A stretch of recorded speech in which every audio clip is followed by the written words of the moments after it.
Friends, हम एक ऐसे टॉपिक पर डिस्कशन करेंगे जिसका नाम आपने क्लास 11th बायोलॉजी के 2 चैप्टर में जरूर सुना होगा और भी हर जगह इसका नाम अक्सर आ ही जाता है जब भी बायोलॉजी की बात आती हो। तो friends, without wasting any time, चलिए हम डिस्कस करते हैं अपना आज मेन टॉपिक जिसका हमारा डिस्कशन आज पूरी वीडियो में होगा, दैट इज एटीपी। एटीपी क्या है? सबसे पहला क्वेश्चन हमारे दिमाग में आता है, एटीपी क्या है? तो आप सब लोगों के अगर आप लोग सब लोगों से मैं पूछूं कि एटीपी को क्या टर्म यूज दिया जाता है, क्या टर्म दिया जाता है, तो आई होप आप सब लोगों को पता होगा नाम इसका। इसको हम बोलते हैं एनर्जी करेंसी। एनर्जी करेंसी, ठीक है। ये एनर्जी करेंसी है। करेंसी मतलब अगर हम अपने अगर इंडियन उसकी बात करें, इंडियन करेंसी की बात करें, तो हमारे दिमाग में रुपया रुपया का नाम आता है। या अगर यूएस करेंसी की बात करें कि आप पैसे को किस चीज से डिनोट करते हैं, तो यूएस में डॉलर से, यूरो आपका यूरोप में, एंड इंडोनेशियन कंट्रीज में इसको भात के नाम से, भात का नाम से बुलाया जाता है। तो ठीक इसी तरीके से बायोलॉजी में करेंसी मींस इन एनर्जी करेंसी। एनर्जी करेंसी का मींस क्या हो गया? That is ATP. एटीपी, ठीक है। एटीपी का अब फुल फॉर्म क्या है? इसका अगर आप फुल फॉर्म देखेंगे तो that is adenosine try phosphate. अच्छा, इसको हम पढ़ते किस किस चैप्टर में है? इसको फोटोसिंथेसिस में भी देखा गया है, इस नाम को काफी सुना गया है यहाँ पे, एंड रेस्पिरेशन में भी। फोटोसिंथेसिस में कहाँ एटीपी सुना गया है अगर हम देखेंगे तो हमारा ये लाइट रिएक्शन में इसका बहुत डिस्कशन होता है। लाइट रिएक्शन में साइक्लिक और नॉन साइक्लिक फोटोफॉस्फोराइलेशन में एटीपी प्रोड्यूस होती है, एंड रेस्पिरेशन में भी हमारा एटीपी अगर देखा जाए तो glycolysis, Kreb cycle, as well as आपका इलेक्ट्रॉन ट्रांसपोर्ट सिस्टम ईटीएस, इन तीनों जगह हमारी एटीपी का प्रोडक्शन होता है और इन दिस लाइट रिएक्शन में, ठीक है। एटीपी आपकी बेसिकली है क्या? अगर हम इसको एक तरीके से हम बोले तो ये एक आपका मॉलिक्यूल ही है। मॉलिक्यूल ही है, कंपाउंड जिसको हम बोलेंगे एक तरीके से। और ये आपका दो नाम से मिलके बना हुआ है, एडिनोसिन ट्राई फॉस्फेट, ठीक है। एडिनोसिन इसमें क्या होगा? एडिनोसिन आपका न्यूक्लियोसाइड है। Adenosine is a nucleoside. Nucleoside आपका किस किस चीज का मिलके बना होता है? प्यूरिन और पिरिमिडीन एक बेस होगा, मींस ये आपका कोई भी हो सकता है, अ बेस प्लस शुगर। कौन सा शुगर? Ribose sugar, right. तो ये आपका न्यूक्लियोसाइड होता है। और दूसरा आपका 3 phosphate groups are added. 3 phosphate groups, right. ये मिलके आपका एडेनोसिन ट्राइफॉस्फेट बनाते हैं, ठीक। अब क्या है कि इसका स्ट्रक्चरल कॉन्फ़िगरेशन अगर हम देखेंगे तो देखिए, प्यूरिन का स्ट्रक्चर कुछ इस तरीके से बनता है, 6 membered ring, and along with it added like ये आपका 5 membered ring, जिसके फर्स्ट पे, थर्ड पे, सेवेंथ पे एंड नाइन्थ पे आपका नाइट्रोजन नाइट्रोजन ऐड होता है, ठीक है। ये हो गया आपका नाइट्रोजन। फोर्थ ग्रुप पे आपका कार्बन, फोर्थ पे आपका अमीनो ग्रुप होता है और इसके ये डबल बॉन्ड्स हैं, ठीक है। ये हो गया, ये आपका एक एडेनिन हो गया, इसको प्यूरिन भी कहेंगे। उसके साथ आपका नाइट्रोजन, नाइट्रोजन आपका ये जो ये पोजीशन है, यानी ये C9 है। C9 के साथ आपका राइबोज शुगर एडेड होता है। राइबोज शुगर आपका, राइबोज शुगर का C1 होता है, हियर C1 इज एडेड, यानी हम इसको कह सकते हैं। और ये जो बॉन्ड बनता है, this bond is also called C1 C9 N glycosidic linkage, जो कि आपने बायोमोलिक्यूल चैप्टर में भी पढ़ा हुआ है। C1 of ribose, C9 of base forms the n glycosidic linkage, right? And here ribose sugar है तो कुछ इस तरीके से होगा, ठीक है। अब ये आपका हो गया एडेनोसिन बेस शुगर। नाउ यहाँ पे अब आप देखेंगे कि आपका 3 फॉस्फेट ग्रुप ऐड होंगे। तो पहला फॉस्फेट ग्रुप होगा आपका ये, जो कि सिंपल बॉन्ड बनाएगा और इस बॉन्ड का नाम भी है। फिर दूसरा phosphate group like this, then तीसरा फॉस्फेट लाइक दिस, राइट। ये आपका हो गया कन्फिग्रेशन, स्ट्रक्चरल कन्फिग्रेशन। ये भी है। अब देखिए क्या, ये फॉस्फेट जो है इसको अल्फा फॉस्फेट बोलते हैं, इसको बीटा फॉस्फेट बोलते हैं, इसको गामा फॉस्फेट बोलते हैं, राइट। ये जो फॉस्फेट होता है, यहाँ आपका जो शुगर के साथ जो फॉस्फेट का बॉन्ड बनता है, ये इसको हम क्या बोलते हैं, शुगर का फॉस्फेट के साथ बन रहा है तो इसको हम बोलते हैं phospho ester bond, right, phospho ester bond. अब आपका एक फॉस्फेट तो ये हो गया लाइक दिस, दूसरा फॉस्फेट आपका ये sorry you know this is आपका, हम इसको यहाँ पे, हाँ, अब हम यहाँ पे इसको ऐसे देखिए, पहला बॉन्ड आपका ये हो गया, दूसरा बॉन्ड आपका ये हो गया, तीसरा बॉन्ड आपका ये हो गया, ठीक है। तो और ये वाला आपका जो फॉस्फेट होगा ये आपका टर्मिनल फॉस्फेट कहलाता है, टर्मिनल फॉस्फेट, ठीक है। ये हो गया। अब let's have a discussion of, yes, अब ये जो आपका ये फॉस्फेट है एंड ये फॉस्फेट के ये बॉन्ड है, ये दोनों बॉन्ड देखिए, पहले वाले बॉन्ड को हमने फॉस्फो ईस्टर बॉन्ड कहा था, ये दोनों बॉन्ड जो है इसको हम क्या कहेंगे, phospho anhydride bond, anhydride bond, ठीक है। ये आपके सेकेंड एंड थर्ड पार्ट आपके हमेशा आपके फॉस्फो एनहाइड्राइड बॉन्ड कहलाते हैं। और ये दोनों फॉस्फेट ग्रुप जो होते हैं आपके थोड़ा सा फर्स्ट फॉस्फेट ग्रुप के मुकाबले थोड़ा सा अनस्टेबल होते हैं, लेकिन फर्स्ट फॉस्फेट ग्रुप आपका स्टेबल होता है, तभी ये जाके एएमपी, पहला फॉस्फेट जुड़ता है तो एएमपी बनता है, दूसरा फॉस्फेट जुड़ता है तो एटीपी बनता है, थर्ड फॉस्फेट जुड़ते ही आपका एटीपी में कन्वर्ट हो जाता है, इसीलिए the whole structure is called as the ATP. अब देखिए इसको और डिस्कस करेंगे डिटेल में किस तरीके से।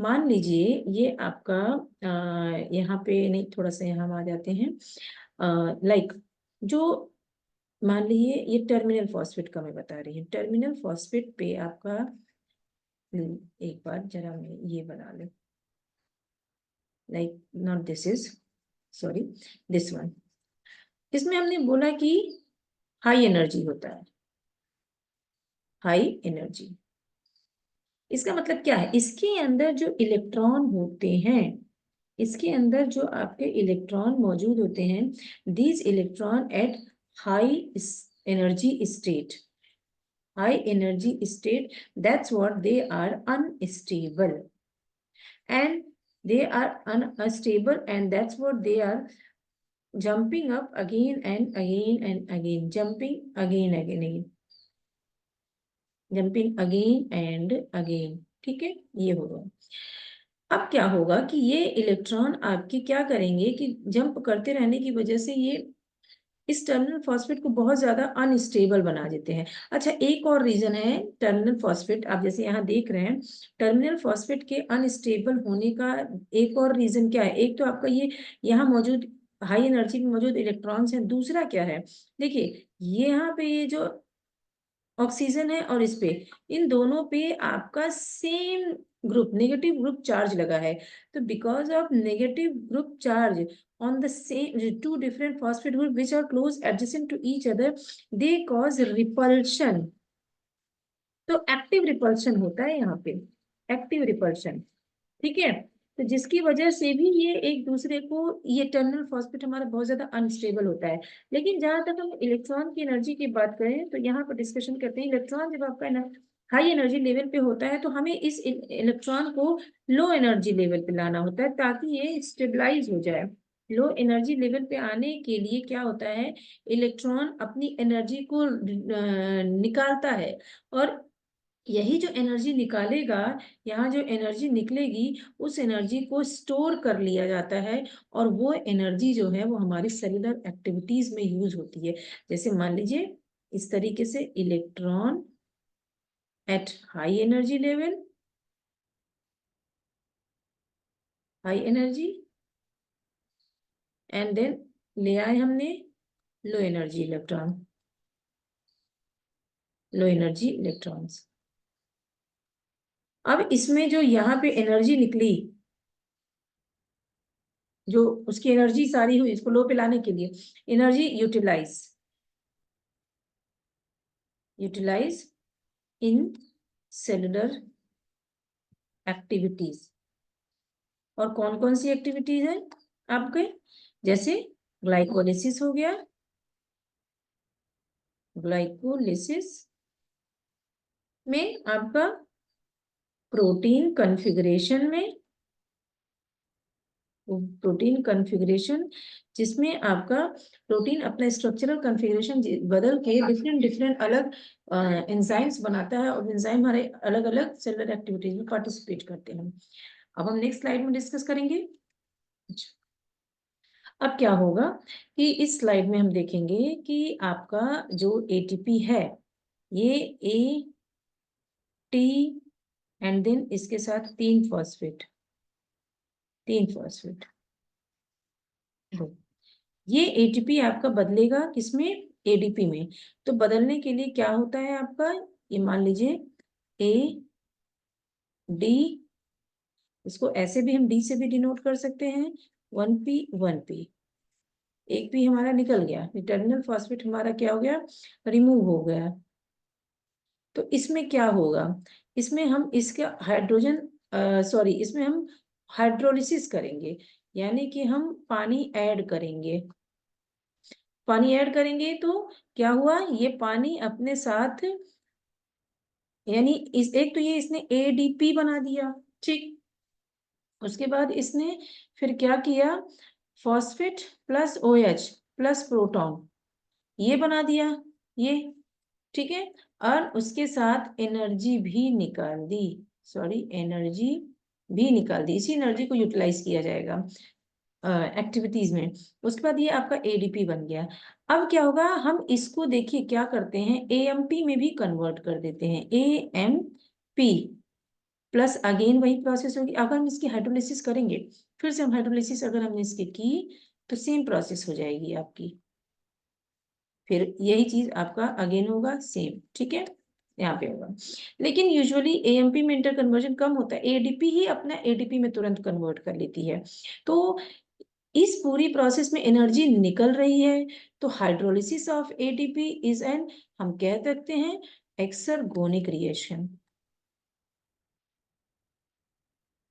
बस लेकिन एडीपी को हम डिहाइड्रेशन, अगर हम एडीपी का डिहाइड्रेशन कर देंगे तो आपका दोबारा एटीपी बन जाएगा। तो डिहाइड्रेशन करने के लिए हम क्या करते हैं, वाटर निकालते हैं, ठीक है, और इसमें इसको एटीपी दोबारा बनाने के लिए हम एनर्जी देंगे। तो एनर्जी अगर दे रहे हैं तो इसको हम क्या करेंगे, एंडरगोनिक रिएक्शन बोलेंगे। But the energy liberated will always be greater than the energy consumed. So हम यहाँ लिख सकते हैं, energy liberated will always be greater than energy consumed या utilized, used, ठीक है। तो इस तरीके से एंडरगोनिक रिएक्शन से हम दोबारा इसको एटीपी, तो इस तरीके से एटीपी एडीपी की साइकिल का फॉर्मेशन होता है, एटीपी साइकिल भी हम इसको कहते हैं। सो ये था आपका पूरा एटीपी स्ट्रक्चर और उसकी साइकिल किस तरीके से फॉर्म होती है, उसकी एनर्जी को किस तरीके से यूटिलाइज किया जाता है। तो ये था पूरा एटीपी। अब हम इसके कुछ की पॉइंट्स देखिए। की पॉइंट्स पहला क्या है, एटीपी है क्या, It is a compound. ATP is a energy compound.